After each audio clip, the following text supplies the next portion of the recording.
You're listening to a Whales Are Whales production. You're also listening to Whales. Visit whalesorewhales.com for more projects and shows like this one.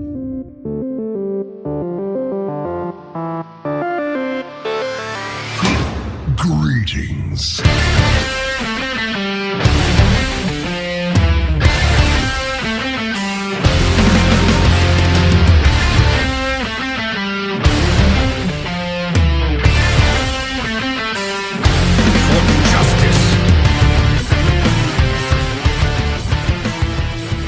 Hello, and welcome to Hearthaholics, a Hearthstone strategy podcast about sitting back, chatting with friends, and figuring out how to be more awesome at this game.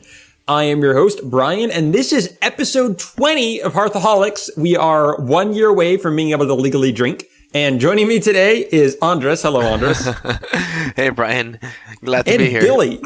Hey, Billy. Hey, what's going on? Not too much. Sorry to cut you off there, Andres. What were you saying? Oh, you're saying that I'm glad to be here. Yeah, I'm really excited because next episode we are going to be allowed to be drunk during the podcast, and I'm sure that can go no ways but incredibly well. Once you've been around for 20 episodes, you earn the right to lose your listeners. So Is that so? Once 20 episodes, you can just do whatever you want. exactly, Is the rules podcasting rules? That's what I figure anyway. So, we've had a good run, but now it's time to start annoying everyone who has stuck with us so far. So I'm really excited. But I'm also excited about the grand tournament, which is right on the horizon right there. Billy, what do you think about all the crazy stuff that's been coming out? The Tavern Brawl, the new cards. The most exciting thing for me so far was like the only thing that made me like yell in excitement was what sort of yell was this? This was like, oh my gosh, like I freaked Okay. out. Like I definitely didn't expect it. Playing Tavern Brawl, and I played Argent Horse Rider, and he says, "Don't worry, loves, cavalry's here." Oh And for my god, people yeah. that don't know, That's totally from Overwatch. that's a reference to the Overwatch trailer, and that got me super excited. The fact that they planted the seed, and that was cool.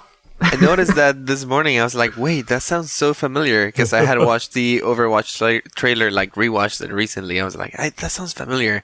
It's totally from there. I thought it was cool. A nice Easter egg. That might be the closest we're going to get to Overwatch cards in Hearthstone, which is kind of sad. But They'll run out of ideas eventually.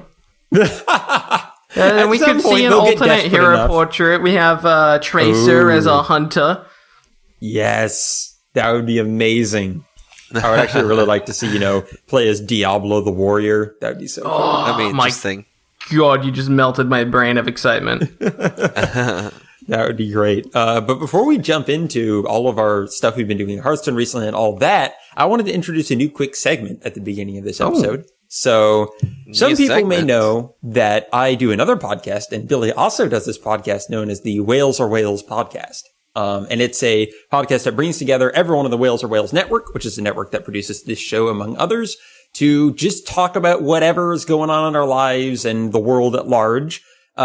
Craziness ensues every week. But an important part of that episode has become the Hearthstone Minute, which is when Billy and I are on, Steven will allow us a minute to talk about Hearthstone in an otherwise not Hearthstone themed podcast. And he says, you can't go over that because you guys have a whole podcast to talk about Hearthstone. But I figure for people that listen to the Whales Are Whales podcast and Hearthaholics, they might be getting too much Hearthstone. So I'm instituting the non-Hearthstone minute for Hearthaholics, where we have to talk about anything other than Hearthstone for 1 minute. Interesting. Okay. Okay. I'm excited So for this segment. Andres, what non-Hearthstone thing do you want to talk about? For 1 minute? For 1 minute. I'm going to start counting now. All right, cool. I've been doing something really cool. Some of my friends, my roommate, and a couple of my friends started playing Heroes of the Storm, and they've never played a MOBA before. So it's been really cool because I've been playing the game for a while, but never had that many friends to play with it. But now my roommate who's next door plays it, and my friend too, so he's been coming over. And I've been teaching them the game. They've been learning with me. I've been doing like a 4-man team or so. And they've gotten a lot better. Like, they've been playing for like 2 weeks now. They've really got into the game, got a couple of heroes. They're almost level 30. So we want to start doing some hero leagues. And it's not like a high level team or anything like that, but it's just like really fun camaraderie, and it's the funnest I've had in that game so far. Some of my fondest memories of Heroes are when I was first playing it and Billy was showing me the ropes. There was something really fun about having a friend like show me how to do things and see myself get better and better as I started figuring out the concepts. Yeah, absolutely. And I've seen it get better, like from like not knowing what to do at all to like, oh, okay, they've actually killed everyone on the other team. Awesome. And now that we've passed a minute, I have to tie this back into Hearthstone. So I'll ask, how many of you are using the Hearthstone card mount? Which one? The mount card mount. In Heroes of the Storm, you can float around on the Hearthstone card. Yeah. It depends on which one I'm using. If it's like a badass hero like Sylvanas or something, I'll use the Mechano Spider. If it's like the Monk or something, I'll use the Hearthstone card back. Nice. When that Hearthstone mount came out into Heroes of the Storm, I took the time and effort to change every single one of my heroes to the Hearthstone card, keeping in mind that I own every hero in that game. And then and then I've given up on that, and I don't use it on any of them now. I always forget that the mounts are hero specific, so I'll be like really hyped about my Hearthstone mount, and then I'll switch heroes and be like, why am I on a boring horse? Oh, I hate that. The stupid horse. Yeah. There should be like a set favorite like there is on Hearthstone. Yeah, exactly. Right? Wow. So I think that was a pretty successful first non-Hearthstone minute. I mean, I was getting a physical reaction there about not talking about Hearthstone. I was a little worried I wouldn't make it without like a gag reflex and just start screaming, Tyrion, Fordring! But no, we made it. Good. But yeah, if you liked that, people, and want more of it, check out the Whales Are Whales podcast for more of us talking about things other than Hearthstone. I love that we specifically set ourselves the goal to not talk about Hearthstone for a minute, and instead we just talked about another Blizzard game for a minute. Hilariously, I was telling Steven, my brother, this idea over dinner tonight, and he said, you're probably going to talk about Heroes of the Storm. Oh, that's hilarious. So he knows I wanted to focus well. the topic on camaraderie and friendship and playing as a team, but I guess Heroes of the Storm just happened to be a game. I'm slightly upset about you passing Andres the torch there. I was going to talk about my exciting trip to the comic book store, but I'm sorry, Billy. Next week, keep that in your mind. Next week, we will give you next week. That's what the Whales Are Whales podcast is for. That's true, but you're not going to be here this Sunday, right? No, probably not. Exactly. So we're going to give you the minute for our next non-Hearthstone minute. You can do the comic book store. Tune in next week to hear about Billy's exciting story to the comic store. Exactly. So, Billy, I'm going to throw the torch at you now. Don't catch on fire, please. What have you been up to in Hearthstone recently? Like, what have you been spending this last week on? Well, I've kind of been taking a bit of a break from Hearthstone. Not really like a full-on break. I've been still playing, but whenever I am playing, I'm not really playing anything like ladder or taking the game too seriously. I've mainly just been playing with decks that are built for the Grand Tournament without Grand Tournament cards, which is kind of funny, but it's been fun. Like my Hobgoblin Paladin deck I played this morning, and I think I won like 7 games before losing, according to my stat that's tracker. really impressive. What rank are you at? Rank 10 right now. Not bad obviously at all. Isn't super high or anything, but I haven't been playing it all this season, so yeah. That's still a respectable rank to be winning with non-meta decks. Like that's good. It's not like you're playing at 20 or something. 20 is my home. That's where I need to be. I kind of wish there was a true home for non-meta decks, but unranked sadly is not that. Or sorry, casual. I'm already calling it unranked, but that's what I think it should be called. So I'm instituting my name. What have you been thinking about you've been spending much time in the Tavern Brawl this week? Yeah, I have. Like I said, my main thing with the Tavern Brawl is just that sweet Overwatch reference. But as far as actually playing the Tavern Brawl, I don't know. They've done the best they could, obviously, because what they've done is they've put bad cards like Sea Kraken, the new, I think it's a 5-cost beast or a 7-cost beast, something like that. The 5/9 one. Yeah, something like that. Yeah. They put that in there. Those types of cards are cards that aren't going to see playing constructed, and that's what should be in the Tavern Brawl, right? Because they want us to experience those cards, because we're not going to experience them in constructed. But that makes it kind of dull to me. But like I said, they didn't do anything wrong there. That's just kind of what they had to do. Yeah, it definitely doesn't feel like playing Control Warrior versus Zulok, where these highly tuned decks are going at it with everything they have or something like that. It feels a little more like a combination between Arena and Constructed, which makes sense. Your games aren't quite that exciting. But what I want to take a quick poll here. What is everyone's preferred deck of the two they allowed? And that is the Hunter the Hunter, I'm forgetting the name, Joust deck, which is based kind of a mid-rangey to control Hunter based around using a bunch of Joust cards, and the Mage Inspire deck, which takes a bunch of the, Inspire and Hero Power cards and puts it into a mid-rangey to kind of aggressive deck for Mage. So yeah, Andres, you seem very excited to answer this. So at first I was really into the Hunter, and I still am. I think it's a really cool deck how they built it, especially because of Lock and Load. Like I was already excited about that card, but now seeing it in action has me really excited and positive. Really? I think that card is actually gonna make it to Constructed and see some gameplay in certain types of Hunters. It's just so much firepower that you can get out of it in the right turn, especially using it in combination with Tracking and Hunter's Mark, Unleash the Hounds. I don't know, you can have big swing turns and at the same time still refill your hand. And then from the cards that come into your hand, you can still play other cards. I don't know, I had some pretty amazing turns with it. I liked it a lot. But having said that, the more I play the Tavern Brawl, the more fun they grew of the Mage. And at first I was playing it kind of like an aggro deck, like really aggressive, and you can if you get the right hand with that deck.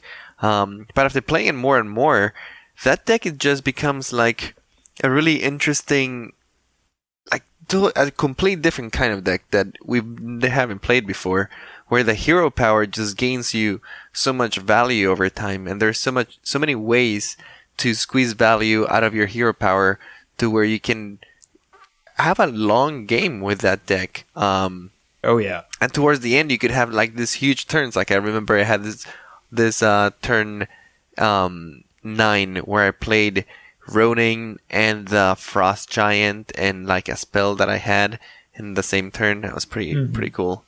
Yeah, that deck was surprisingly complex and had a lot of fun decision making to be made because of, like you said, like your hero power. You even need to be thinking like, should I hero power this turn because down the line I might draw a Frost Giant and that might change my odds. At the game night, we basically just did this Tavern Brawl for a very long time. And the group decision making for the Mage deck was my favorite part of that. Also, most of our games came really close. I am proud to say that the call I was in did win 5 out of 6 of them. Nice. So we were victorious, but it often came down like to the last turn. Yeah, the decks were pretty well balanced, I feel. Yeah. So you do a vote for the Mage one in the end then, at least for playstyle? I go for the Mage just because I don't know, like all the combos and the complexity in it, like it had some like clunky cards that will probably not see themselves in Constructed because you can add better versions for that. It got really awkward. But I don't know, like the core of it though, and the order in which you play the cards and like the way you set up combos for later turns, I thought it was really, really cool. So we'll see how that works out. What about you, Billy? Preferred deck? I also prefer the Mage. However, I do have to completely disagree with Andres. I'm in the complete opposite side of Andres' argument here. He said when he first saw Lock and Load, he was super excited about it. When I first saw it, I didn't like it. And he said that the experience in Tavern Brawl has made him even more excited for the card. And I'm even more not excited for the card. Like, I'm very underwhelmed by that card. What don't you like about Lock and Load? A random Hunter card is usually pretty bad. And at least in my experience with Tavern Brawl, it's very hard to get that thing to cycle on its own. So in order for it to be good, you need to already have some spells in your hand. And sometimes you have to play Hunter's Mark on things you don't want to Hunter's Mark. I don't like it. I don't think it will see in reality, play. I got him to go off a lot of times in that Tavern Brawl and have like some pretty amazing turns that got me back into the game.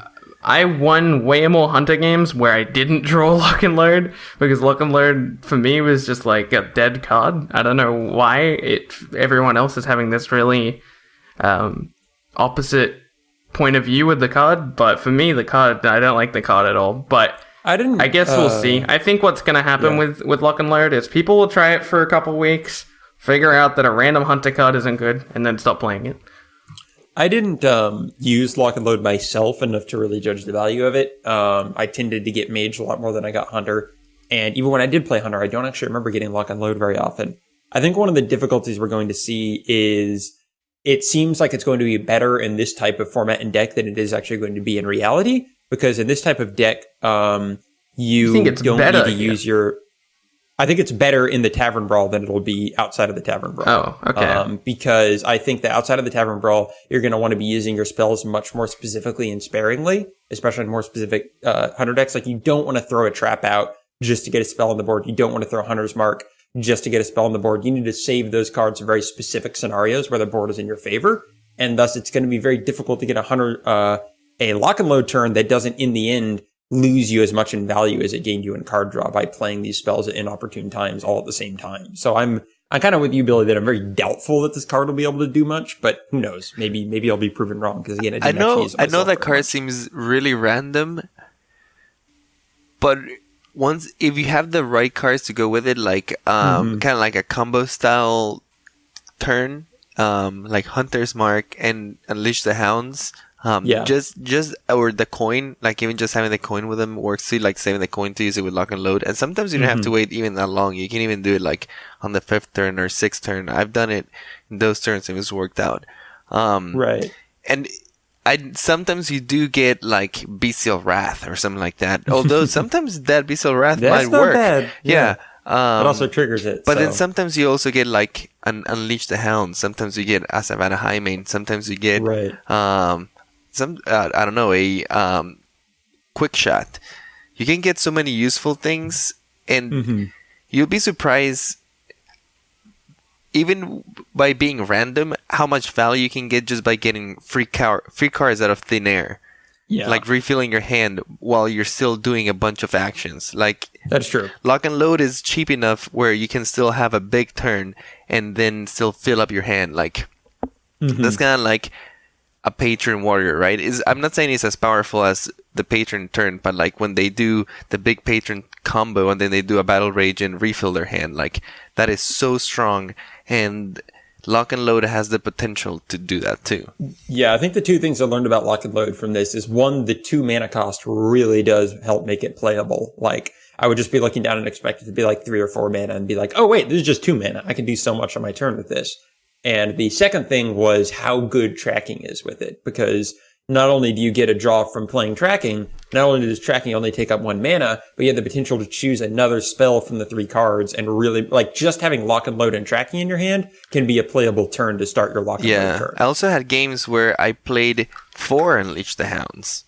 Yeah, that's a good point. So that sort of thing can happen too with it. Wait, how did you play 4 Unleash the Hounds? Because the deck has 2, and I got 2 more from Lock and Load. But 3 plus 3 is 6, and 6 plus 6 is 12, and then plus 2 is 14.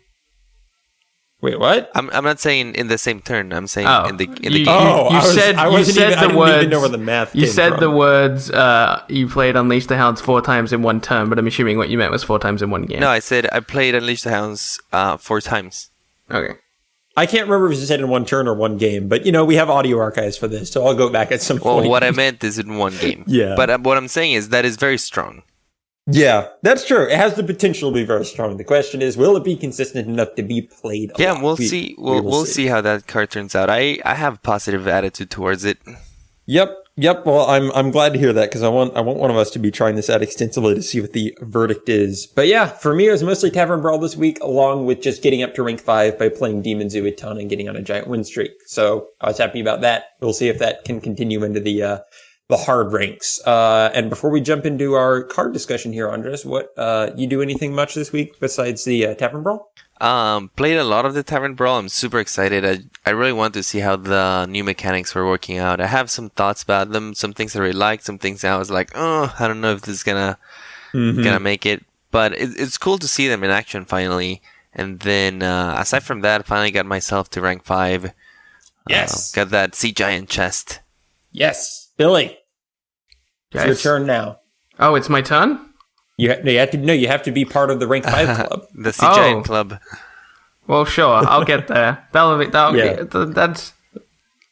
happen. Don't you worry. Once TGT hits, you can just take that Hobgoblin deck and write it up to Legend. They now announced though there's a new chest for Legend players. The only thing I'm concerned about with my Paladin deck, though, is the Joust is I can't win Joust.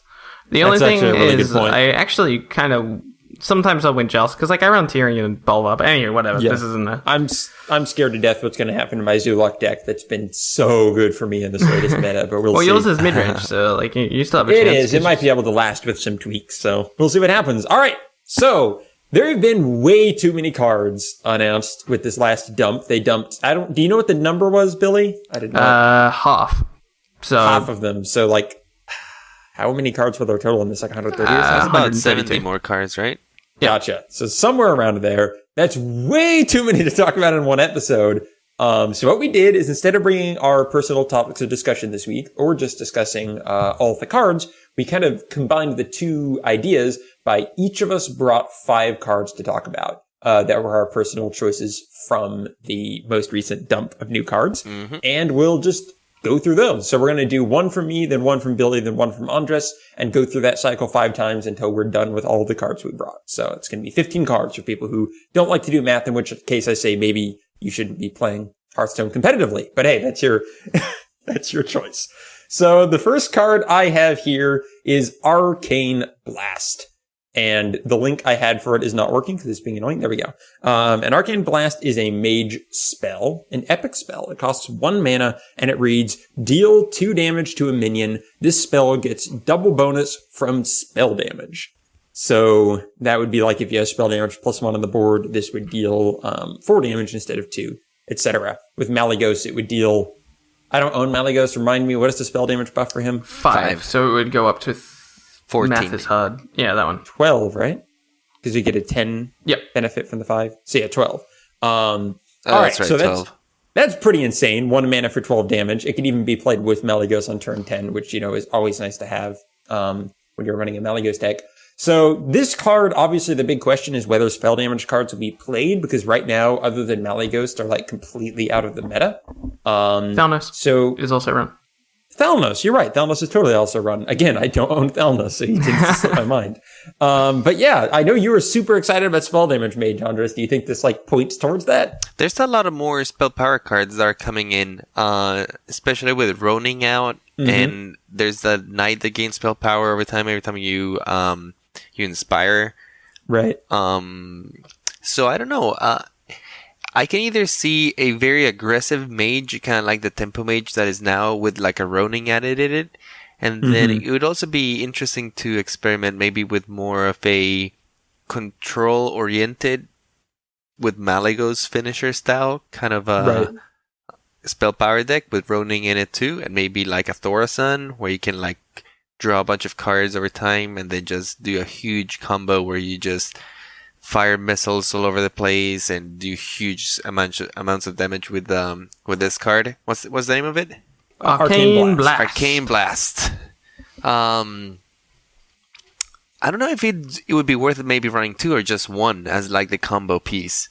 One annoying thing about this card that actually I missed the first time I read it is it's only damage to a minion. So like it's good for removal for that type of deck, but it's not going to be a finisher with Malygos or something.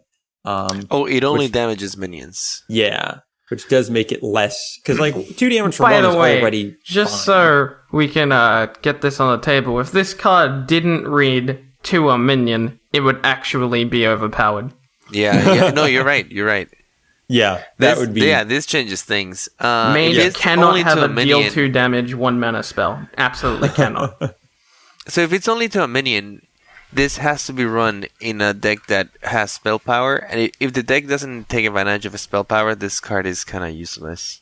A little bit. Billy, like, what's there's your better thought? removal, right? You just rather run a Frostbolt. This card is very strange. So once it happens, once the effect happens, once you've pulled off the dream of running all your spell damage cards and you play this card, it's going to deal 4 damage. Now, not necessarily. Well, unless you have multiple spell damage out. But right now, let's just assume that you have 1 spell damage out. This is going to deal 4 damage. What's another card in the game, assuming I have a minion on the board that's going to deal 4 damage anyway? Flame Cannon, because that can be 1 mana deal 4 damage if I'm running a good card like Sorcerer's Apprentice, rather than running a bad card like Cabal Geomancer. It is random, though, and really Yes, good. it's random, but this in the early game, assumedly... it's very easy to control what it's going to hit, or the early targets are going to be good unless it's like a Haunted Creeper, and then you have to... Point being, The only advantage to this card is the fact that it is not random. And now to make a targetable flame cannon, I have to run bad cards in my deck, like Cabal Geomancer and things like that, which I do not like. Although I will say there is another card in the set, which we will not get a chance to talk about today, is the... I forget how much it costs, but... it's a 4-cost 2/6 spell damage +1. That is a sticky spell damage card, which currently doesn't exist. That's true. You forget the 1/4 Dalaran Mage. Nope. All right, fair enough. That does exist. But I don't know. I kind of agree with Billy here a little bit. Like there's better removal for the deck that is right now, like that Tempo Mage, which is the closest like kind of like spell based mage that there is right now. This could be better against like a mid-range deck, like against a druid. This card could be really good because you could get rid of their big stuff for 1 mana, which is a huge tempo loss for them. But again, you need the spell power synergy. So I guess like Drake's, Thalnos. We'll see if some of the new TGT cards can make it with the spell power. We'll see. I'm just afraid that they might be too slow. I feel like this card, because it's not actually a win condition or anything new for Mage, is not going to necessarily itself get people to play spell power damage stuff. So if the other stuff they're including, like Billy, you mentioned that new spell power card, as well as that Master of Ceremonies or whatever the card is that becomes like a 6/4 or whatnot when you have spell power out. Like if those encourage people to use spell power, then this will benefit from it. But I don't think this card will be getting people to play spell power. So yeah, I'm iffy about it as well. So, Andres, what is your first card you brought us today? My first card is the new Polymorph Boar. I think it's a quite interesting card with a lot of possibilities. This card is very versatile. One is still kind of serves the purpose of getting one of those big minions down to a small body. Right. Can you read off the card real quick? Oh, absolutely. Polymorph Boar. Transform minion into a 4/2 boar with charge. So basically, it makes it into a huffer. Right. It's also worth noting that this is a 3-mana card. Yeah, 3-mana rare and a 3-mana card. Mage spell. Yes. So I like, you were saying it can reduce, it can obviously like polymorph, it can make a really good creature become really weak. Yeah. But then it has the double effect of helping your creatures become a 4/2 boar charge. So it's like a huffer. Sacrifice a minion and gain huffer. Yeah. I think this card can single-handedly make an all-in aggressive face mage deck, which is quite scary to me because it's a face deck that doesn't need to be running Iron Beak Owls, because now you can run this boar card, which essentially is an Iron Beak Owl in the sense that it gets past Taunt. And 3 mana, deal 4 damage. Granted, isn't great, but deal 4 damage to your opponent's face on top of your fireballs, on top of your frostbolts, on top of your, insert damage card the mage has, insert charge card here, insert abusive sergeant. There's so many things that I think we're going to see a really, really aggressive mage deck come out because of this card. It's funny to me because I agree with that. Yeah, go ahead, Andres. I was just going to say that I agree with Billy because it's not only that, you can attack with a minion and then polymorph it and you can attack again. I don't know if you guys have seen that. That's really aggressive. Yeah, I've done that. If you have 2, you can attack with a minion, polymorph it, then polymorph it again to attack 3 times. Which for an aggressive deck, which doesn't really want to run polymorph because 4 mana to just, get rid of a threat is kind of slow. It goes against the strategy. But this, it helps you get rid of a big threat, or it just helps you push for extra damage. Yeah, I think that's my favorite part of this card is it feels flavor-wise almost like a druid card, and it basically has a choose one. Do you want to polymorph your opponent's creature to 2 health, or do you want to create yourself a creature with charge that can do 4 attacks? So it's like, it's really versatile in that way. I mean, the 4/2 is also good as removal itself, so you could make one of your creatures into a board just to remove something. Absolutely. Sometimes you have polymorph in your hand and it's a dead card because there's nothing for you to use it. This, on the other hand, might allow you to turn, I don't know, like a mirror image or a weak minion into the 4/2 boar. Yep. I'm a big fan of Polymorph Board, just partially because it gives you so many options and it's pretty low mana cost. Yeah, really cool card. I really like cards like this, and these are the type of cards that make it into constructed decks, right? Cards that give you a lot of versatility and are useful in many types of situations. I'm a fan of it. All right, Billy, speaking of versatile and giving you a lot of options in many situations, what is your first card? My first card is a card that we were all hoping for. This is an insane card. This is a 3-cost... Sorry, I should mention his name because his name is really, really cool. I like this name a lot. His name is Fencing Coach. He's a 3-cost 2/2 minion with Battle Cry. The next time you use your hero power, it costs 2 less. So... the reason, this card has so much value. So, imagine that this is a 1-cost 2/1 creature. Because essentially you're paying for the hero power now, right? So you take the mana of the hero power off the card, and then just look at his stats. So 1 mana 2/2. That's pretty good. That's not bad at all. And this enables so many mechanics that otherwise wouldn't have been very good. Like we talked about Wilfred Frizzlebang. I think even on the episode that we talked about Wilfred Frizzlebang, I said, unless there's a card that lets you use your hero power for free, Wilfred won't be good, or something along those lines. So what this basically allows you to do is when we were evaluating pretty much every Inspire card, we were adding that 2 mana on. You're going to play this 5 mana card on turn 7 so you can play it and guarantee at least 1 Inspire effect. What this card allows you to do is bank that mana on an earlier turn, like the turn before, basically save that mana, and then be able to get it for that next turn when you play the Inspire creature. So yeah, that's crazy. Indeed. It's an interesting card because you basically... isn't like an exchange, right? You incur a tempo loss on your 3rd turn by playing a subpar minion, a 2/2 for 3 mana. It's not exciting, right? When there's a lot of 3/4s for 3 mana. But you bank it for a later tempo gain that you can combo with a Inspire card, right? Like you can also use it for cards like Sarad, the ethereal that's in the camel, the ethereal camel. Yeah. Or cards like that. Yeah, you can save them up so they can get immediate value out of them without fear of losing them.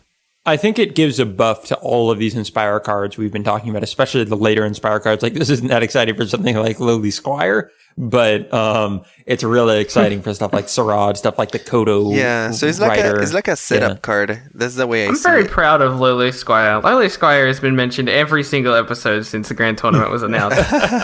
Very proud he's of kind him. of an MVP. He was even in the Tavern Brawl. Yeah, he was. He was actually quite charismatic. Right? When he comes in, he's like, "Are we using real swords?"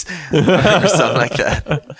Yeah, I mean, this card also, it's okay in itself, even if you're not setting up for a huge turn. You get something on the board, you can get a little tempo gain if, for example, you're at a point where they have a 1 health minion you really want to remove, but you also want to develop your board. Instead of, using your hero power on turn 3, you can at least, develop your board on turn 3. So, there are some options with it, even even go back for to the versatility. maybe aggro, you can play it on hero power in the same turn if maybe you want to get rid of something. Oh, right. Yeah. Is not the most impressive card to me. I think is like a combo deck style card. Will it see play? I'm not sure, but for sure it allows for some really interesting interactions with the Inspire mechanic. Totally. I think there's no question. This card absolutely sees play.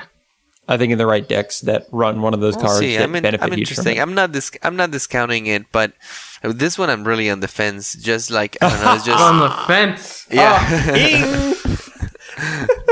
I get the reticence. It's kind of like a double pun there because fencing coach clearly isn't a coach that teaches you how to lay fence. He's teaching you the sport fencing. That's right? true. That's true. So are you really sitting on the fence, or are you fisting? Or fisting? Are you fencing with my brain here? Are you poking at me with thoughts? This is I hard. feel like you're poking at me with thoughts. We'll see what this card can do.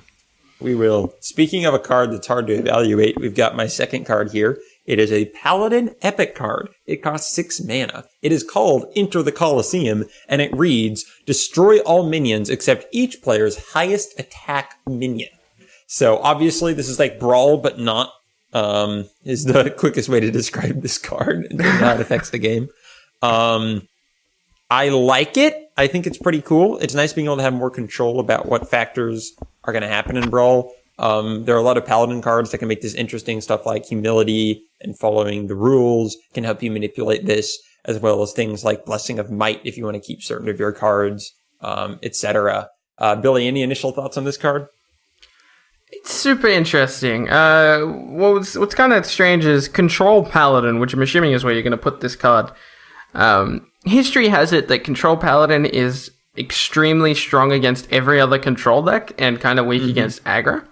And this is kind of the opposite. This is kind of bad against other control decks because their high attack minions are going to live, right? And you're going to have maybe you'll have a bunch of dudes out on the board because you're hero power. So typically control doesn't play a lot of minions, so you might be getting rid of like one with this. And that's so pretty high price. It's kind of weird. I don't think this will see play, but I do like Paladin getting kind of a one-card solution instead of a quality Consecrate, which they're probably going to run over this. But I still like the fact that they're giving Paladin more options because that's cool. Yeah, I agree with you. I think this card is pretty good. I can see it seeing play in a pretty greedy, like, Control Paladin deck, especially if you just, have a singles Tyrion on the board and just want to kind of wipe their board and stuff like that and keep what you have. A lot of your tokens, you don't mind losing that much if you have a few tokens on the board. So, I don't know. I like the card. I think it, like you said, it provides another good board clear option for the Paladins and might help the super control late game Paladins we're seeing. But it's one of those cards that the specifics of the effect will be really interesting to see in practice. Like how much does it hurt or help you depending on the different classes you're facing? So I like it. I think it could see play. What about you, Andres? Yeah, I'm not sure about this one because it's definitely for a control paladin, right? There's no way you're running this in an aggro paladin. Paladin. Yeah. So maybe like a dragon paladin, stuff like that. Where you can maybe play consort on 5, then on 6 you play this. The cool thing about this one is that the minion that survives can attack on that turn, right? If you have a minion on the board. Yes. Unlike Brawl, which if your minion dies, you're kind of screwed there.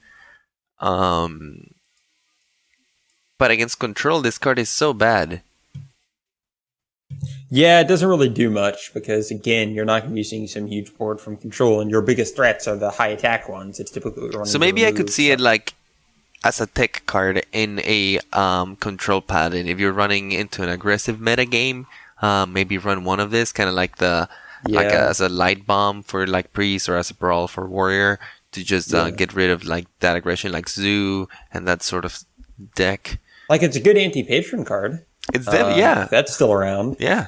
You can pretty much remove that for sure. But it's one of those cards that, like, you don't necessarily want your anti-aggro card to be on 6 mana and still leave them with a creature up. Like, that's not your optimal play against aggro. You typically like to have earlier solutions. Having said that, though, I think that paladins are getting some tools for the dragon paladin, which might in turn make some people experimenting with this in that sort of deck.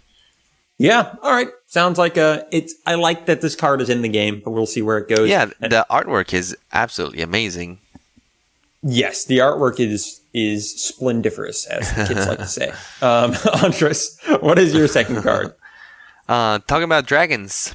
Dragons! My second card is the Twilight Guardian. It's a 4-mana, 2/6 dragon that says Battle Cry. If you're holding a dragon, gain +1 attack and taunt. So a 3/6 with taunt. Is that the same stats as the Fen Creeper? It is. It is. For 1 mana less. 1 mana correct. cheaper. Okay. So basically, I think what this card is what dragon decks have been needing to bridge that early game with the late game and also give him a dragon that is consistent enough to hold aggression and to be able to carry them into the late game where they're going to flourish.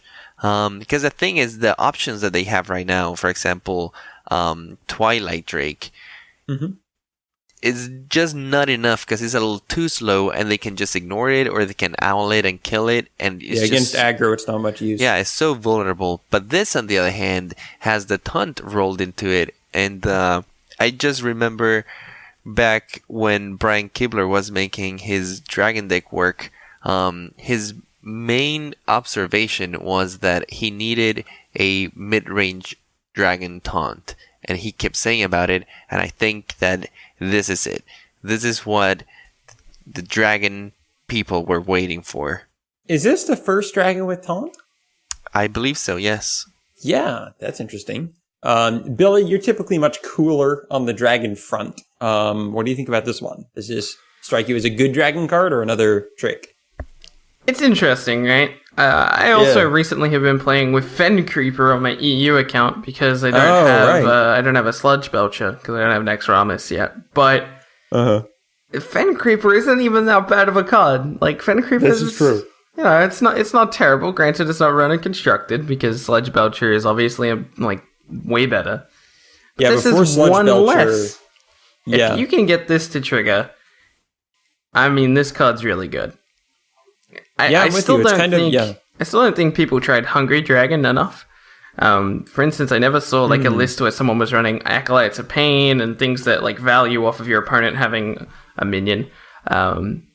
I wish more people tried that, but this card is definitely a much better 4-drop for Dragon decks, and I'm excited to see what people come up with. Unfortunately, I won't be messing around with it because I'll be too busy making a couple different Paladin decks and Shaman decks and things. So now I want to see your Dragon Rogue come back. I probably wouldn't actually run this card in that deck. Oh, okay. But darn it, it's still cool. Yeah, I think it's a card that's a proven concept. Like this kind of effect for this much mana. Like we've seen this even the Sinjin Shieldmaster isn't a bad card, and this is better. So yeah, I mean it's a Sinjin with 1 more health if it does what it's supposed to do, and it has the dragon effect. And we need to remember that dragon matters. Like dragon is a strong effect. Yeah, absolutely. Yeah, so I'm a fan of this card as well. So yay, Twilight Guardian. Billy, card number 2. Card number 2 is actually a card that might see a bit of a splash in the meta. We have Saboteur, which is a 3-cost 4/3 minion with a battle cry. Your opponent's hero power costs 5 more next turn. Right. This is an interesting note. I believe this is why Fencing Coach, is that it? Was it Fencing Coach? Was specifically said your hero power is not free. It said it costs 2 less because this card can still counter. Even if someone plays Fencing Coach, you can play Saboteur and be like, ho, ho, ho. People have been evaluating Saboteur as a counter to Inspire decks, and then they've been saying that Saboteur, therefore, is bad because you're not going to always verse Inspire decks, and also Inspire decks might not even be good. Right. Saboteur is not just a counter for that. Saboteur is really good against Warrior, because you're shutting down their hero power, so they can't hero power shield slam. You are shutting down Hunters 2 damage for the turn.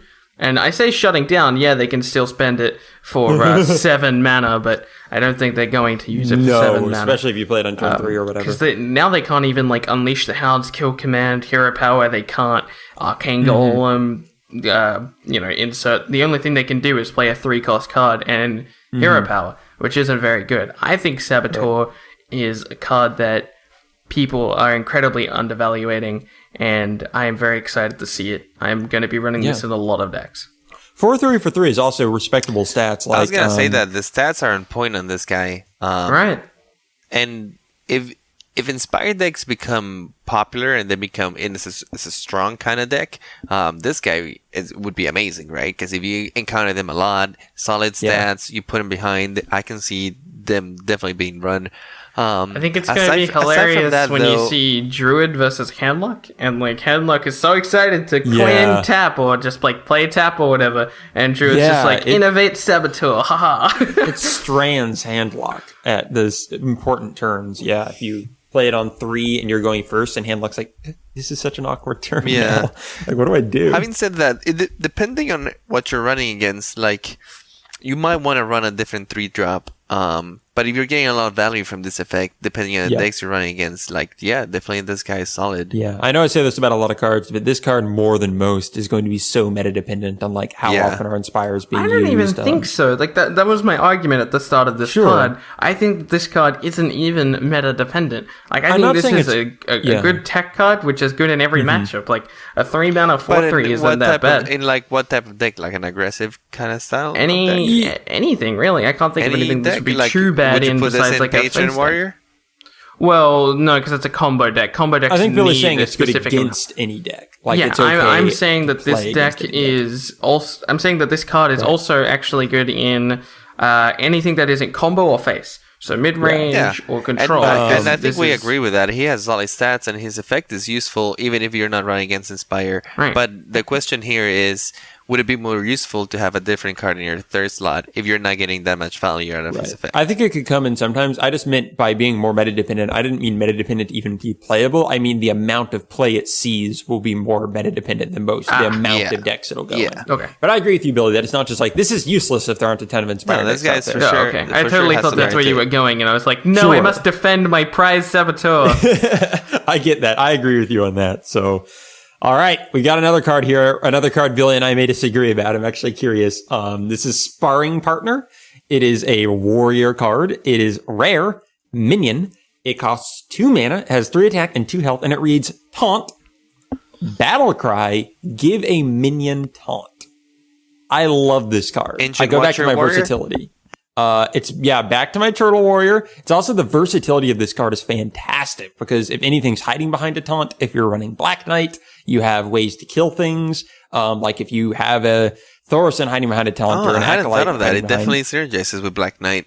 Yeah, and you're just like, hey, you minion hiding in the back there behind a Sludge Belcher, let's get you up to the front here so we can whack you with this wooden sword. So like, it gives you a lot of interesting options. And yeah, in this lower meta, Black Knight could be back, especially with these amazing taunt cards coming out, like that Dragon and that 5/6 that can get Divine Shield, and all these taunt cards are going to want to be removing. I could see Black Knight making a huge return, especially if you can guarantee for 8 mana you can remove any minion in the game. So there's one other card that is similar to this, and that is the Druid card that gives +2/+2 and taunt, right? And Rusty Horn, the spare part, is similar as well. Right. Although I'd say the other one, because the other one also... What's the name of that Druid card, by the way?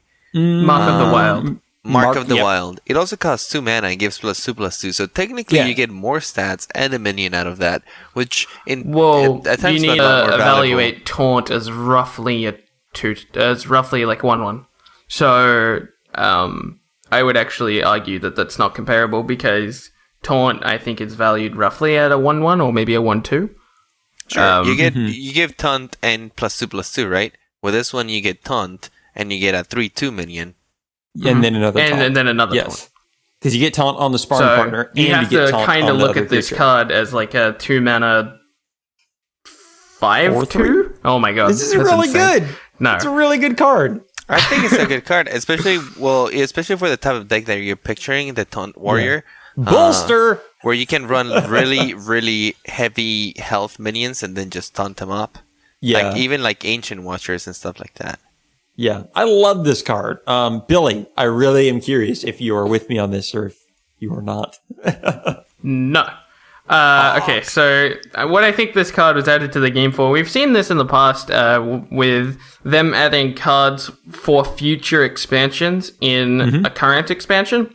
Okay. What I think, and the reason I came up with this is Hearthstone recently did a thing where they got some information from the latest patch, and what they saw was a bunch of references in the game's code to a partner. Now, this partner was in reference to what they're assuming is a solo adventure because it says something along the lines of, "Congratulations, you've both defeated the boss," or whatever, right? And there's also some references to some cards which are coming from that and stuff like that. But anywho, I think this is a card which is designed for a 2v2 mode because we've seen slight... we've contemplated that before, right?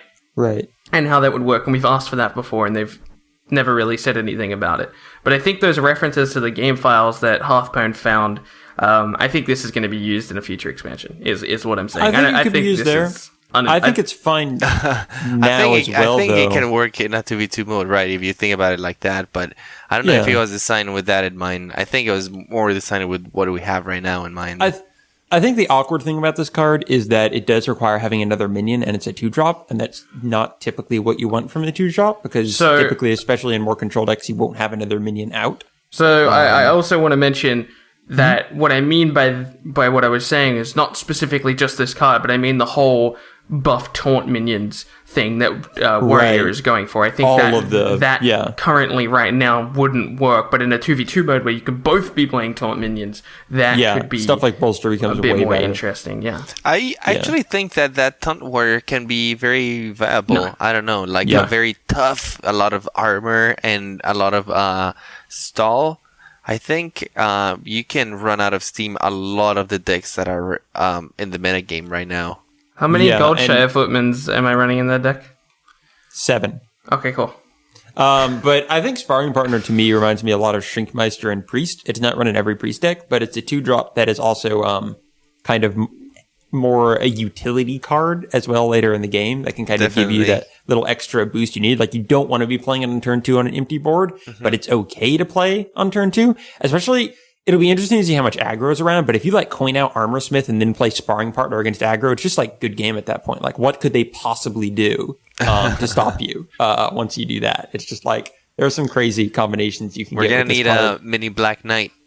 Mini Black Knight or something might do it. And then if you coin Armorsmith, Sparring Partner, Bolster the next turn, then wow, you have some interesting things in the field. So I'm still for this card. I think the synergies allow it to be used late game and early game, but it's slightly anti-synergistic with a taunt-focused deck where giving taunt to things that already have taunt doesn't help too much, which is why I think you can make a taunt warrior that doesn't run a ton of taunt minions. It runs a lot of control warrior minions, sparring partners, maybe a couple new taunt minions. I think they really wanted to embrace that, like, that flavor of warrior, of just being like a meat shield, impenetrable, just like, I'm not gonna kill you, but I'm not gonna die, and you're gonna die by not being able to kill me, pretty much. Right. Granted, I've thought about Black this Knight card a lot. Sure. Because I really was trying to dive into the psyche of Blizzard, because I don't understand this taunt warrior thing at all. I think you guys are completely off. I don't think this will work at all. I don't think it will even come close to working. It's very strange to me. I think that this is cards like Bolster and cards like this, to me, scream something where your teammates can be playing good minions and you can be playing all these bad cards, and therefore they're slightly better because you can use it on their minions. Like, I don't know, this sucks. Are we talking about 2v2? Yeah, what I'm saying is, like, but come on, you can't this be whole like, taunt thing has to be a 2v2 thing in my mind, because, like, this doesn't make any sense at all to me. Like, this, the whole taunt direction I don't doesn't... think you can't be like, oh, this is not gonna work for what we have right now, but it'll work for an imaginary mode that is not out. Oh, it's definitely not imaginary. This is definitely a thing. I'll link to you it on Skype. But yeah, but that was adventures, not. I don't see taunts being particularly valuable in adventures most of the time. Like, maybe. Well, the reference directly is to a solo adventure, right?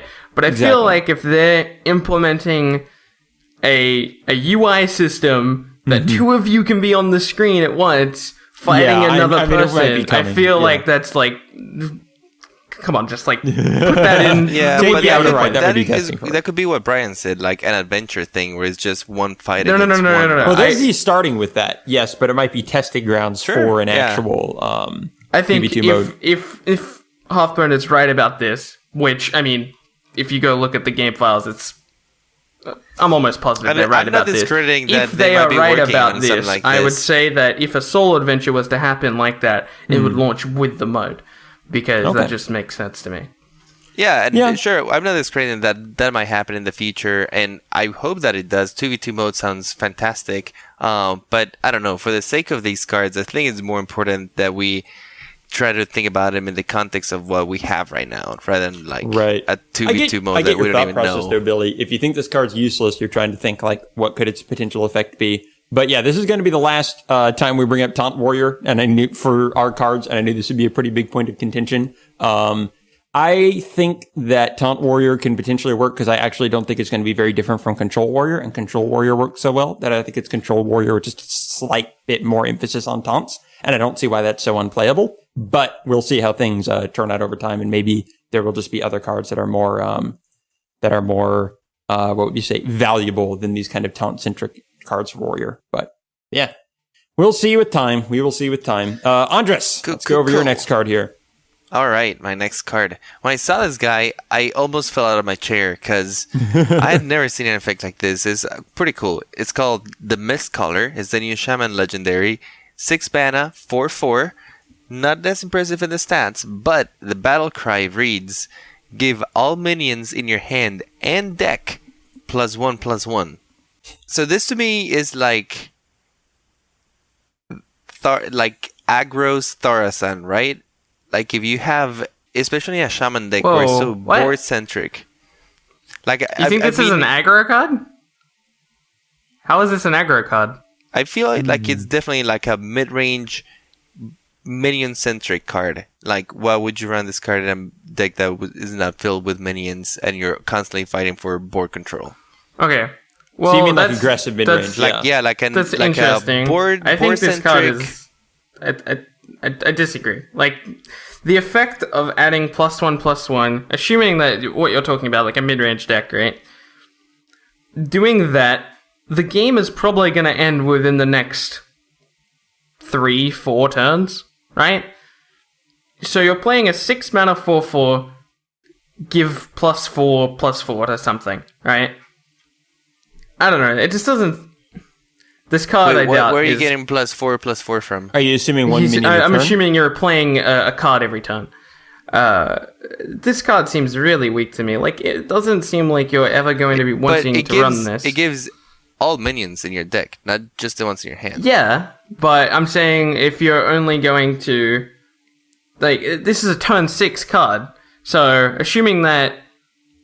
I'll put it in all perspectives. If you're playing aggro, this card is way too slow. If you're playing mid-range, this card doesn't have a big enough benefit. If you're playing control, there's better cards to be running. I think this card is going to be a staple in most of the new Shaman decks that are going to come out. For example, the Totem Shaman, where you from the get-go are getting super valuable minions with high stats, and you can have board control up to turn 6, and then you play this guy, because I imagine in a deck where everything is very efficient at holding board control, right? You have like Rockbiter weapon, you have all these minions with incredible stats, you have your totems plus Flame Tongue. By the time you get to turn 6, you're gonna have board control. Then you're gonna play this dude, which your opponent's gonna have to deal with. It's a 4/4, it's not hard to deal with, but still has to deal with him. And then from that point on, everything that you play is going to have insane stats. Like, Shaman already has cards with insane stats. With this, it's going to have even more insane stats. From that point on, your opponent is going to have such a hard time just getting valuable trades or removing your minions that you're going to be super far ahead. But this is what I mean, Andres. If you're running that type of deck, first of all, I don't know how you're fitting 30 cards in a Totem Shaman deck, but let's assume that you are.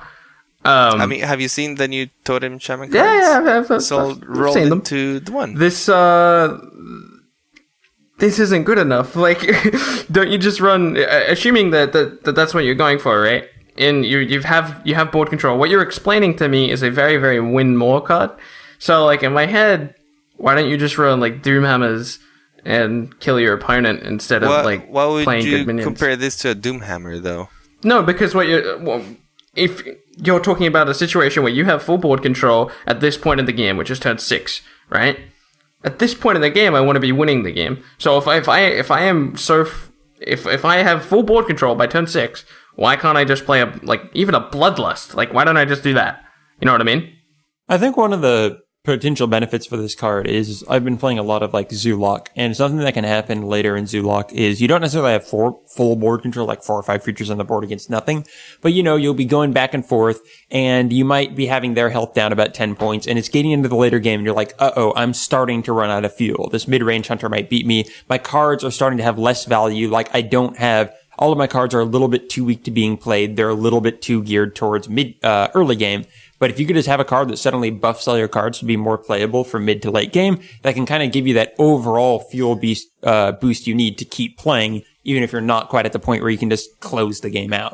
Okay, so you are right about that, but Shaman doesn't have that issue, right? Shaman has a lot of things that it can play at that point in the game, or like things that can help you finish out without that effect. Well, it does have the great turn 6 fire elemental, that's true. Right, but what I'm saying things. is you're talking about a situation where you've kind of ran out of steam, right? And you want better stuff. Right. Shaman doesn't have that issue if it's going for a mid-rangey slash aggro style, because it can just win the game with Doomhammers and Rockbiters and Crackles and Lightning Bolts and Lava Bursts if it wants to, if it's going all in for that type of So strategy. you're saying it has so much reach. Yeah, what I'm saying is the deck doesn't need... Yeah, I'll go as far as to say it's the deck, but the deck and the class doesn't need this card. So I don't understand. I think we're gonna have to disagree on that one. I think the exact opposite of what you just said. I think this effect is exactly what Shaman wants, and especially what Totem Shaman is gonna want. And if this affected Totems, I would agree with you. But like, if this read Battle Cry from here on out throughout the entire game, give +1/+1 to any minion summoned on your side of the field, then sure. Well, it basically says that. No, it doesn't, because it doesn't give Death Rattle stuff +1. It doesn't give Totems +1, and that is a bad thing. Especially because that deck is going to be running like, I don't know if you're going to be running like Death Rattles and that sort of thing. Like, okay, well, you can think of this card in relation to everything in the game, right? You're thinking this card in relation to a very specific type of deck. It's a deck where it's running in that like, type of deck, you're running Totems, right? And the only Totems that you can be fitting in your deck are Flame Tongue Totem, the 2/4, sorry, the 3/4, the 3/4, and the what's the other one? The Tuskar Jouster, and not Tuskar Jouster, the Tuskar. The Tuskar 3/2 that Totemic, Tuskar Totemic. Yeah. He would only become a 4/3, and it would summon in the random thing that wouldn't be getting the buff. So, what you're talking about, this card doesn't even work in that. So that's why I don't like this card. You know what I mean? Why like, does it's it only work in affecting that? It's only affecting a very small portion of the deck. Like the deck that I'm imagining anyway. I don't know how you're imagining this mystical totem deck with 30 cards. Like, I don't get it. One thing I do agree with Billy about is I think I'd prefer to see this in other decks. Like, I think this might be able to help Warlock more than Shaman, but like you say, like in a Zoo kind of thing.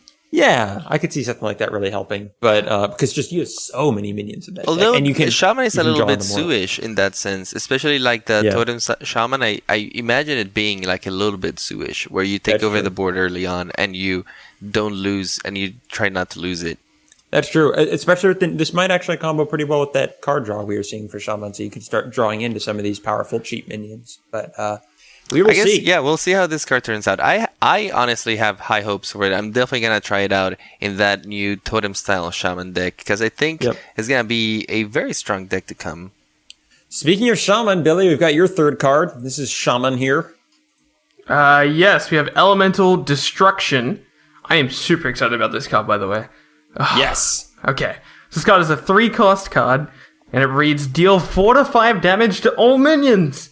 Overload 5. This is another card I misread upon first reading. It's not all enemy minions. No, all minions. But it's fine, because you won't have minions on the board, because your only minion in your deck is Malygos. And that goes back to this deck, and I kind of agree with you that I don't think this works except in the Malygos deck. Like in the deck Shaman, Andres, aka Shaman, was talking about, this would be terrible, because you're trying to build board presence, and then you smack a hammer on it, kill them all, Would not and then run overload this card yourself. in that deck. Absolutely not. And I'm starting to buy your Malygos theory, Billy. Like, this card is another card that just, like, works in that deck and not really any others. Right, it's a board clear that they didn't otherwise have. I mean, they had Lightning Storm in the sense that could clear up some board, but that's only really early game board. You couldn't really do anything about the mid game. And the fact that they have this card now is kind of game changing. I mean, I think this card could impact the meta greatly. My favorite part of this card, actually, is the flavor text, which is, I'm not a shaman or anything, but isn't elemental destruction the opposite of what they want to do? I love that flavor text. That's pretty good. But yeah, okay, Andres, I just want to quickly get your way in here. Do you think the Malygos thing is going to be a way Shaman? Malygos Shaman? Meta? Are you talking about like an ancestral call? One minion in your deck. Win every joust. I don't know. It would be that'll be kind of like a combo style deck, and with Thorson and a couple like other cards that are out there, then you draw a card. Like there might be enough tools to make something like that work, especially with the Elemental Destruction, where you can have a huge board clear that they didn't have, because before, like, Lightning Storm was the only thing, but Lightning Storm kind of has a ceiling and can't reach past that.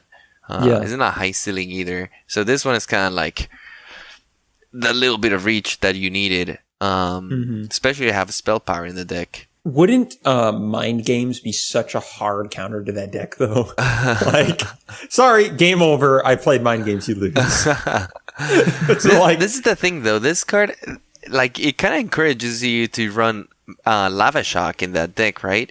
To avoid that Overload 5, because that Overload 5 is painful. Right, I think you're already going to be running Lava Shock, though, because you need a guarantee that you have damage in your hand, and the issue with that deck is you need to use your damage, but also use it to clear the board, so it's kind of awkward, so you end up running Lava Shock just as a deal 2 damage spell anyway, so this will already fit in that deck. Yeah. Also, just so no one thinks I am being silly, when I say 1 minion deck, I'm kind of joking, because you still need to be running, like, Thurasand and, insert minion here. You might be running as a second win condition, maybe even a Leroy, or something like that.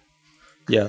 I like this card. But I can definitely see it in a different style of deck. I wouldn't see it in the Totem style of Shaman that I'm envisioning, but maybe in a late game control. Again, not even a mid-range deck. As a mid-range deck, you cannot have a turn with Overload 5. You just lose. The thing about Shaman, though, is even their control and stuff has always like kept minions on the board throughout the game. So I have a hard time seeing where it fits, except again in that deck you're talking about, Billy, that I'm warming to more and more over time. I really want to see it have play. Again, I think it's terrible until I open Malagos, but as soon as I do, I'm excited to see that one. All right, so I've got my 4th card here. This is a Priest Legendary. We have Confessor Paletress. This is a 7 mana minion. It is 5 attack, 4 health, and it reads Inspire, summon a random legendary minion.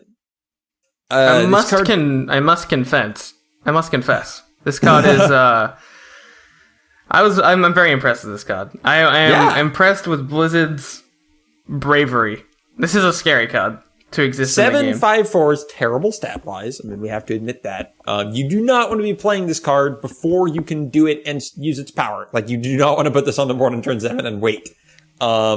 Obviously, Fencing Coach and turn 9 are 2 options to play this card, as well as any later turns. Obviously, Thorson, also a way to play this card.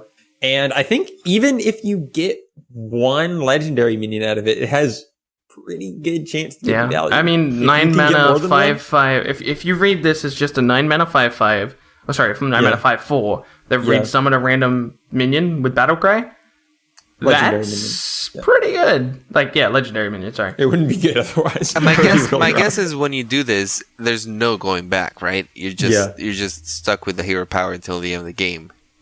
Like every turn. What? I'm curious. What are your guys' thoughts? In what kind of deck would you guys put this card? I mean, just slap it straight into Control Priest. Just put it right in there. I think it fits Control Priest's existing Don't think you need any maidens or anything like that. No. Throw this straight in there. I mean, you may be throwing other things in that benefits hero power, like Justicar or something. But in my imaginary world, I'm already running that in Control Priest. Right. What I'm saying is, you don't need other cards to make it good, but I think you will be running cards that make it better. My only thought about this card that makes me doubt a little bit about it is that most of the decks in Hearthstone are built with the hero powers in mind, right? Since the classes are so stuck with the hero powers, most of the stuff kind of tends to how do you say that? Synergize with the hero power. So copying a random hero power, because you don't know which class you're gonna be facing. Wait, copying? You copy your opponent's hero power, right? No, we're talking about the summon a random legendary minion. The Confessor. I'm sorry, did I have the wrong link? Yeah, you may have clicked my next card. I'm sorry. I'm getting way ahead of myself. Yes, that's my next card. Spoiler alert, everybody. But that card's not as good, even though it's really fun. But yes, Confessor is the Inspire Summon a Random Legendary minion. Okay, this card's insane. There we go. That's more like it. Yeah, this card's so cool. Yeah, this card is really, really cool. Just playing it turn 9 and getting a 5/4 and a random legendary, that can give you so much value. And if your opponent cannot remove it, like, ooh. Yeah, this is another card that wins the Flavor Text Award with She Sees Into Your Past and Makes You Face Your Fears. Most common fear? Getting Major Domo out of Sneed's Old Shredder. I love how well Hearthstone understands its own game. Yeah, Get it. Man, love Blizzard. You know, danger, you can get Major Domo out of her, though. Like, yeah. you could murder yourself with this You know what else you can get? Aviana, and then dump your hand. Yeah. You can get there are all sorts of weird cards. Kel'Thuzad, legendary minions are legendary minions. One thing I do want to see is all the people who probably already have created a chart of like the chances of you getting minions for certain value and what the overall value is. Someone did like the average is, I forget exactly what it was, but somebody said that you have to hero power twice for this to be good, but I don't believe that at all.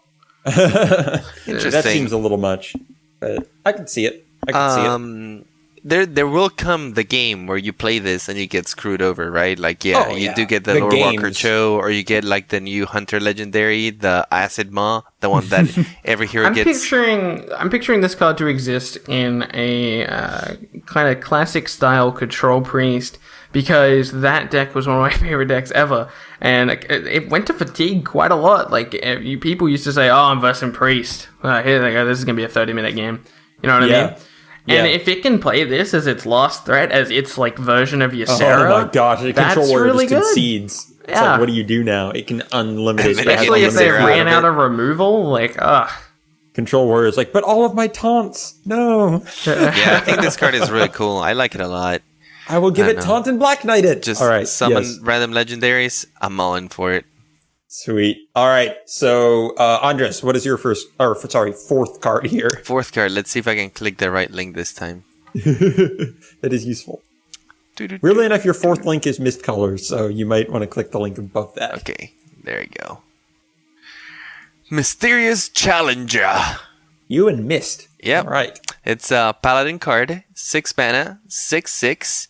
Battle Cry. Put one of each secret from your deck into the battlefield. So this card is super interesting to me, right? Stat-wise, it's pretty solid. 6 mana for 6/6. Nothing to complain about there. I was listening to Strife earlier talk about this card because he's like in love with Paladins, and he was comparing this to Dr. Boom, and his train of thought was this was comparable to the power level of Dr. Boom just a turn earlier, where you can play a 6/6 body, which is, vanilla stats. Okay. And then you can get like 2 secrets out of it, maybe 3 secrets out of it, kind of like the 2 boom bots that you get. And he was saying that arguably the secrets are better than the boom bots based on the effects, especially the new Paladin secret and maybe like Avenge and stuff like that. He was also saying about how maybe running Mad Scientist in that sort of deck might be quite crappy because you might run into the problem of running out of secrets. But basically it's just a very powerful turn 6 where you play this and you get 2 secrets for free, huge tempo gain. Your opponent has to deal with a bunch of stuff. My difficulty is finding room in a Paladin deck that would want to play this card for the secrets. Like, mid-range Paladin really wants value out of its cards, so, drawing Avenge or Noble Sacrifice in that deck isn't fun. I agree with that, but remember I was talking to you about this kind of deck that I was thinking about, where it's all about little recruits and just buffing them, especially with that new Paladin secret, which at the beginning of your turn gives you all your guys +1/+1. Yeah, and then there's that's really supporting that style of play. Yeah, for sure. that new guy that Inspire and gives them all +1 attack.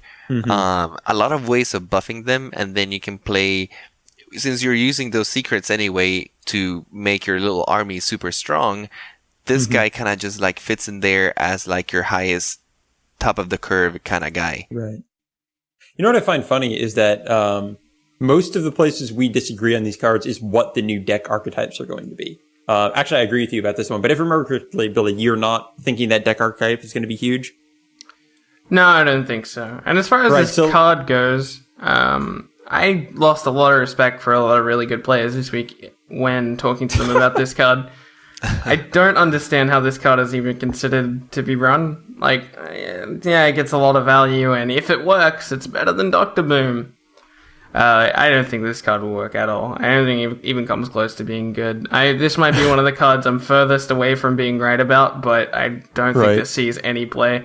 It has the potential to be insane and everything, but it's still a Paladin secret, and Paladin secrets suck. That was my initial reaction to this card as well. There's a few Paladin secrets that are not too bad, and especially if you get them for free, I don't know. Okay, so the Paladin secrets that are good board advantage early on in the game. Yeah. This is not an early in the game card, so I don't know. I don't see this card working at all. Yeah, but I was kind of with you, Billy, when first reading this card. I'm like, yeah, this is a gimmick card. But now so many people are like coming out positive for this card that I'm kind of with you, that I'm kind of like doubting myself. Like, is this the card I just was completely off base with? Is this actually great? I'm going to stick to my guns because I don't like to doubt myself. But I think this card's unplayable. I love to doubt myself, but I still kind of am sticking to my guns on it, and I don't think it's good. But I'm willing to be proven wrong. Right, I am also willing to prove you guys wrong, and this card makes a big splash. Because I don't know, I'm all in for new deck archetypes and decks that break the mold and don't even like resemble older decks, but like do just their own thing, right? Just because mid-range Paladin doesn't take advantage of the secrets, it doesn't mean that there cannot exist a good Paladin secret deck. Right.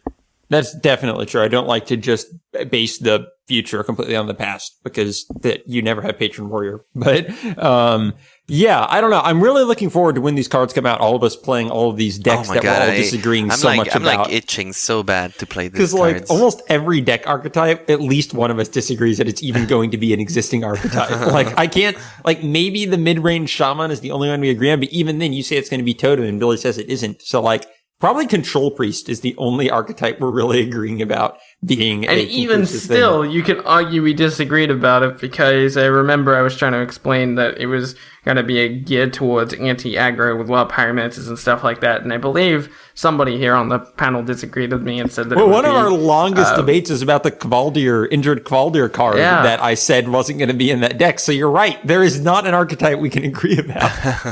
So I'm so curious to see how things... I hope it just shakes out so I'm wrong about literally everything. So it's just like, a little bit there, but everything that I said was going to be a thing isn't a thing. I want somehow the stars to align that way, but we'll see. All right, let's see here. That was your fourth card. So Billy, your fourth card. My fourth card is Beneath the Ground. I love this card so much. It is a 3-cost spell for Rogue that reads, shuffle 3 ambushes into your opponent's deck. When drawn, you summon a 4/4 Nerubian. Ooh.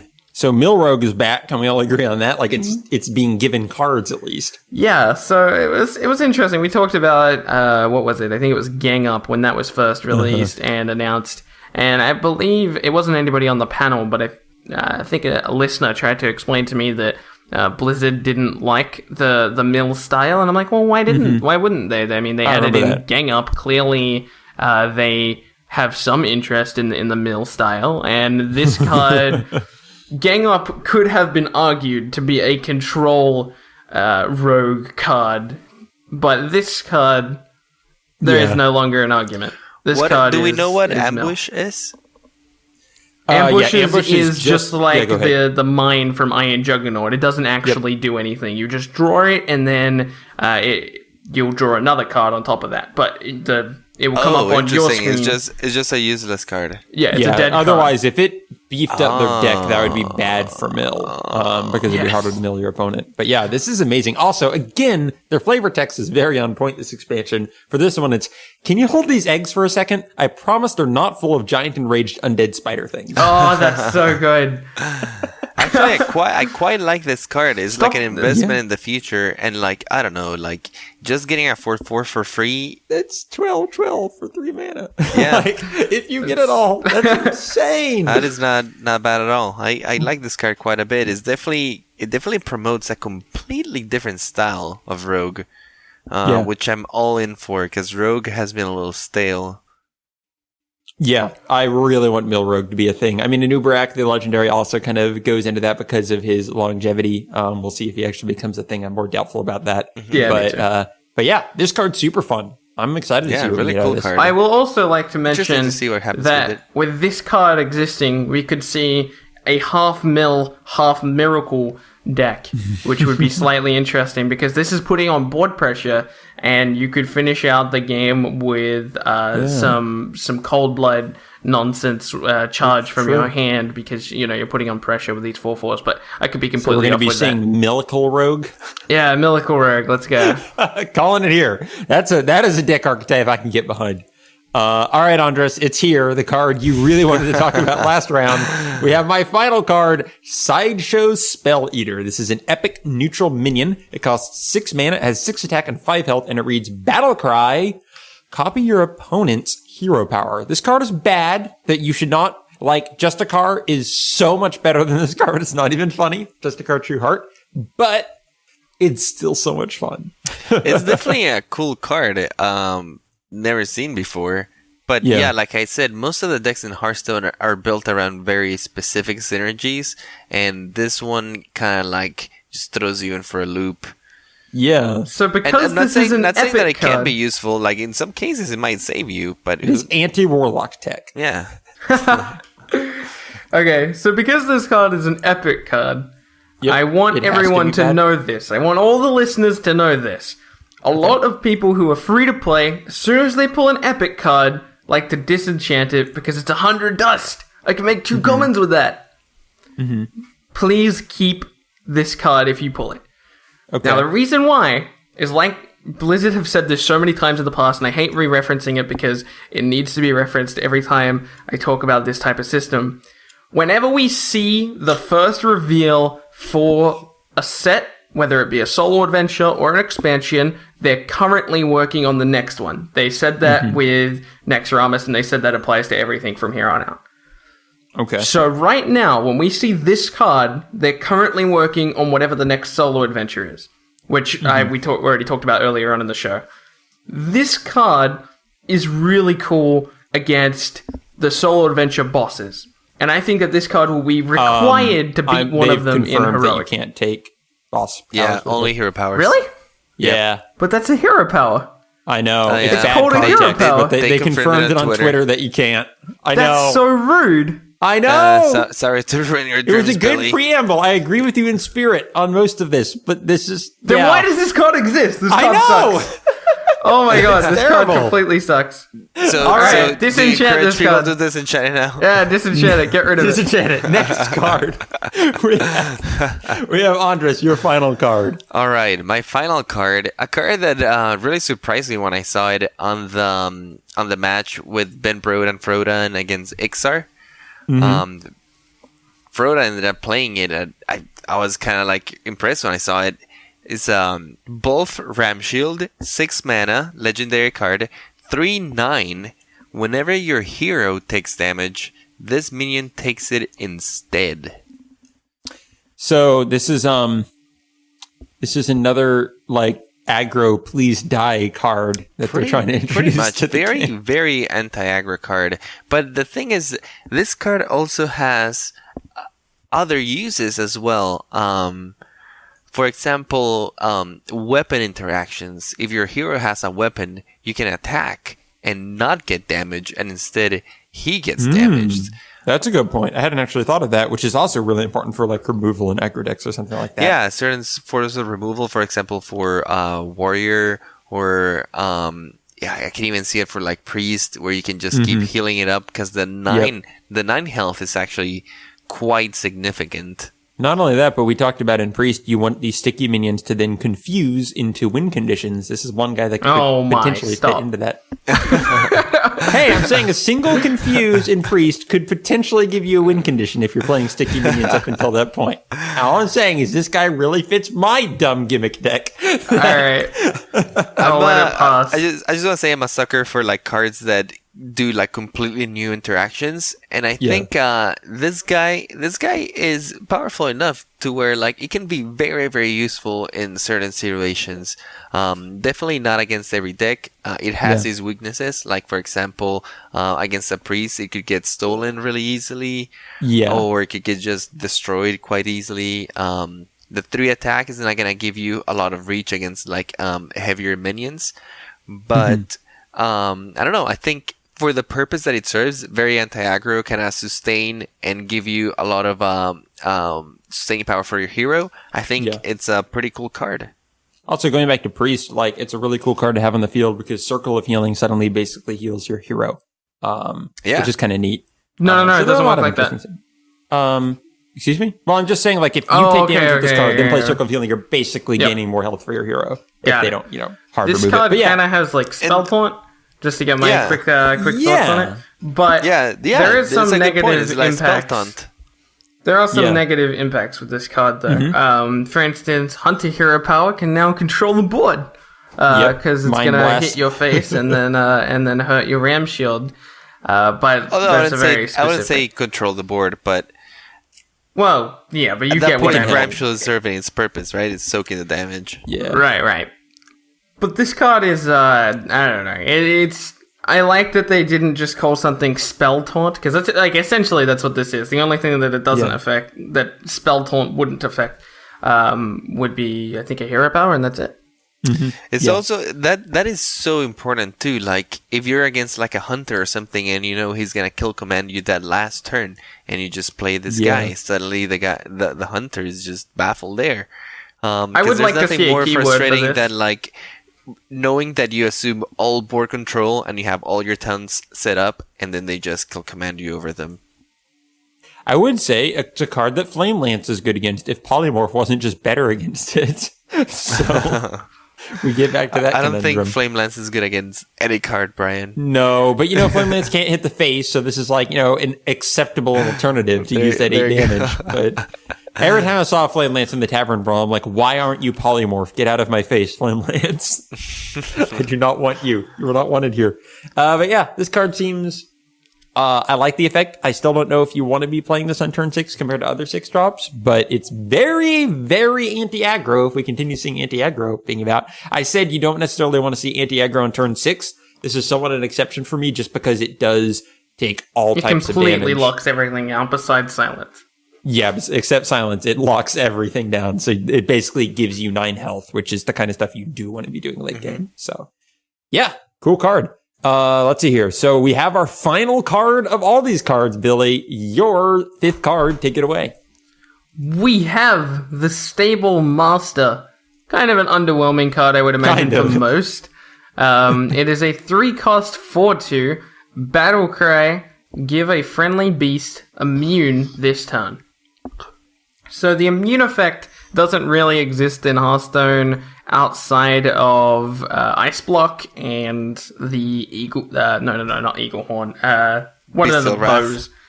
Oh, yeah. And then also, Beast Roar. Oh, and Gladiator's Longbow.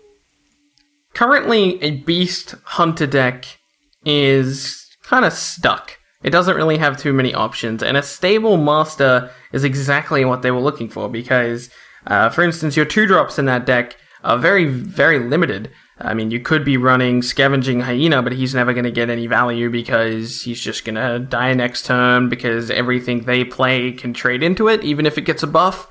Well, now you can play your Stable Master onto your Scavenging Hyena, trade, and now your Hyena's still all good and dandy on full health.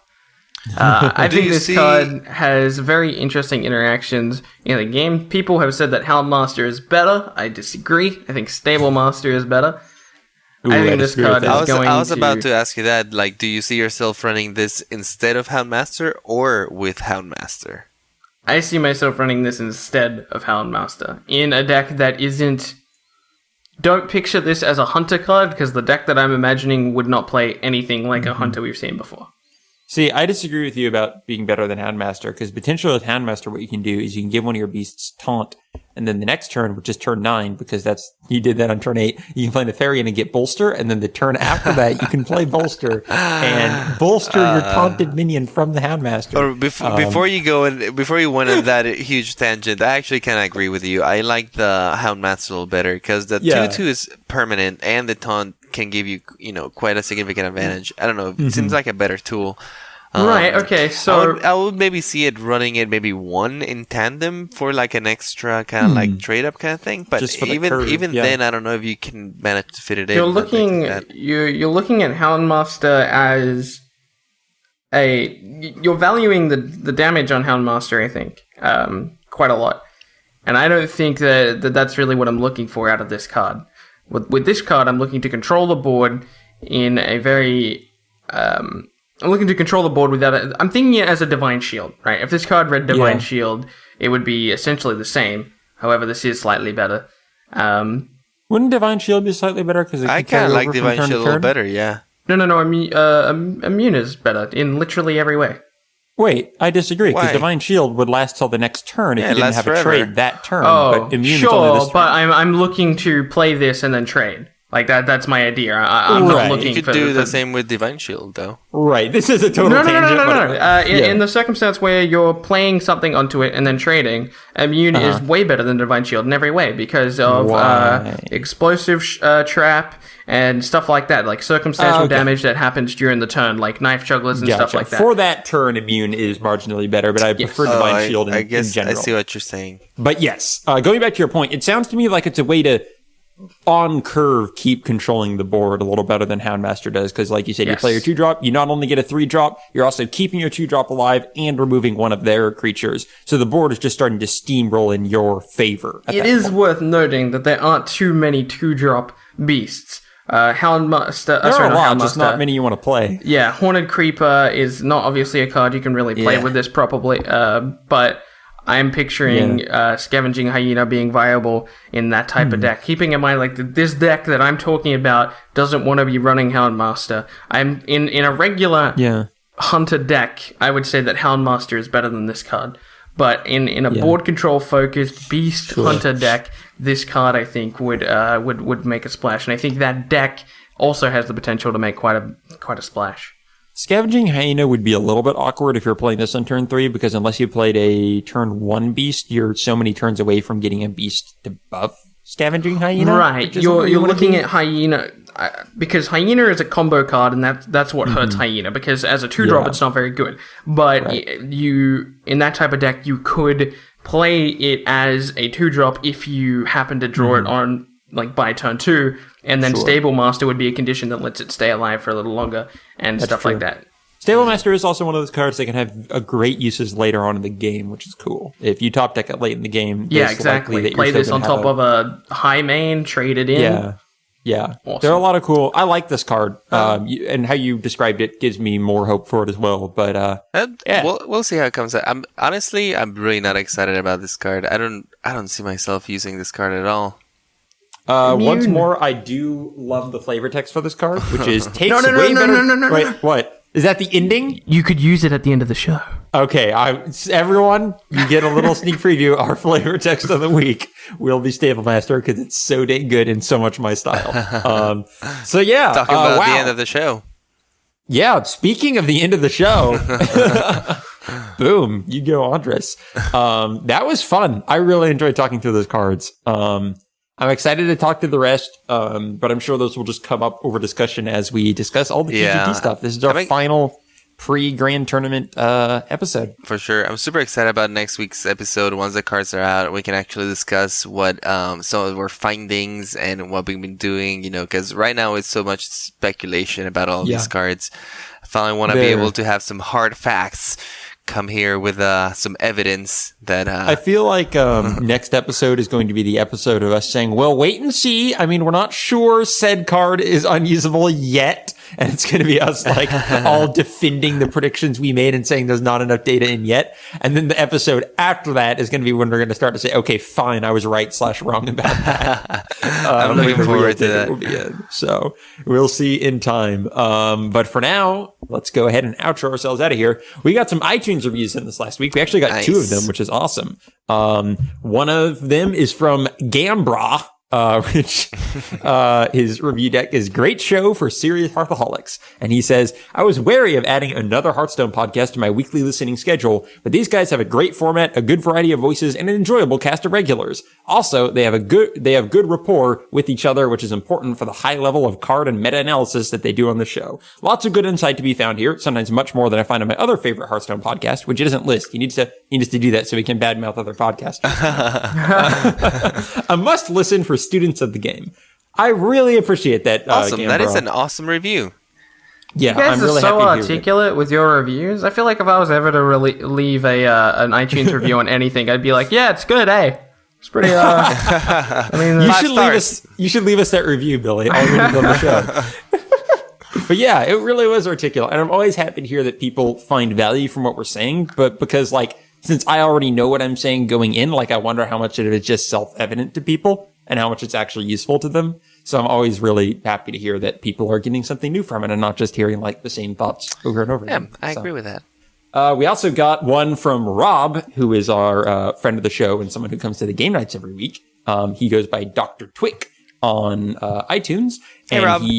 His review deck is Combo Acquire an Awesome Podcast. He gives us 5 stars. That's awesome. I appreciate that, Rob. That is our ability as a podcast.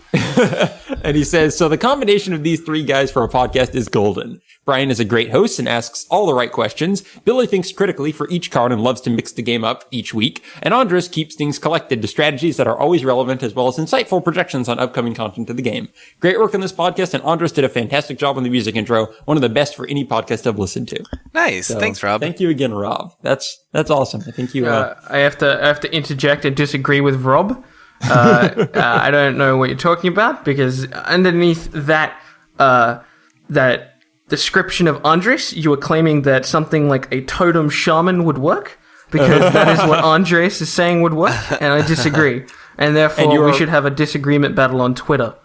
And you're also wrong, Rob. I ask all of the wrong questions. But Absolutely. And I give negative opinions on everything. Exactly. Billy never has interesting opinions on cards or decks. I almost want to make that totem shaman first, just so I can come back to you, Billy. I want to see screenshots of Twitter of you somehow running 30 shaman totems. 30 shamans.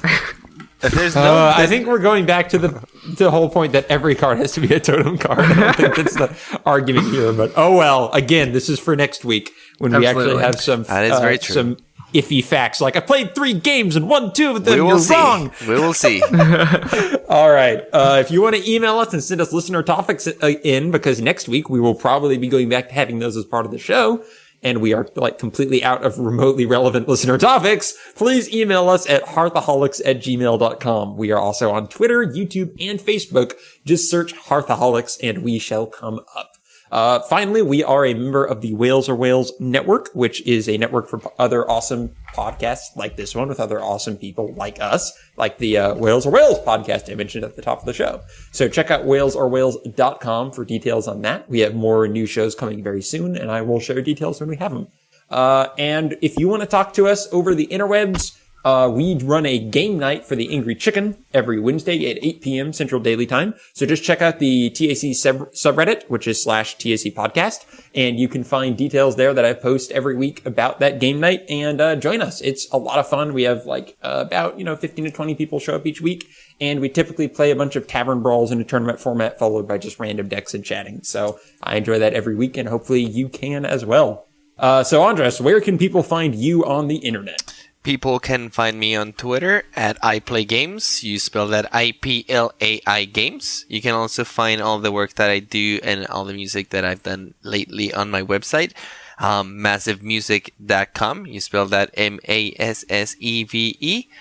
Lots of cool stuff over there. Check it out. Let me know what you think. Nice. And Billy? I don't really have much to plug this week, so I'll just throw a comment on top of the Whales on top of the Whales Are Whales plug. Yes. Do that. It's really cool. Whales Are Whales is an awesome network, and I recommend specifically listening to the Whales Are Whales podcast. Yes, thank you. It is. I actually heard Jeffrey listens to that from the game night. I didn't know he did. Yes, he recently started listening to it. He was talking about it to me just before the show. Yeah. That made me so happy because that's one of those podcasts that I just assume no one listens to because it's so weird and random that it was awesome to hear him say, "Yeah, I listened to the podcast," and I'm like, right. You know the jokes. Yeah, you got it. All right. We need to have Andres on there soon. It's you need to stop working. I need to make it. I need to make it. All right. If you want to find me on the internet, I am Lord Meldor on Twitter. That is LordMeldorr. And you can also find me around Whales Are Whales. I do like all the Whales Are Whales stuff. So just head over to whalesareWhales.com and you'll probably hear my voice on like any of those podcasts. So that'll do it for this week. Finally, I'm going to leave you with our flavor text of the week. Takes way better care of her pets than her brother, Unstable Master. Let the hunt begin.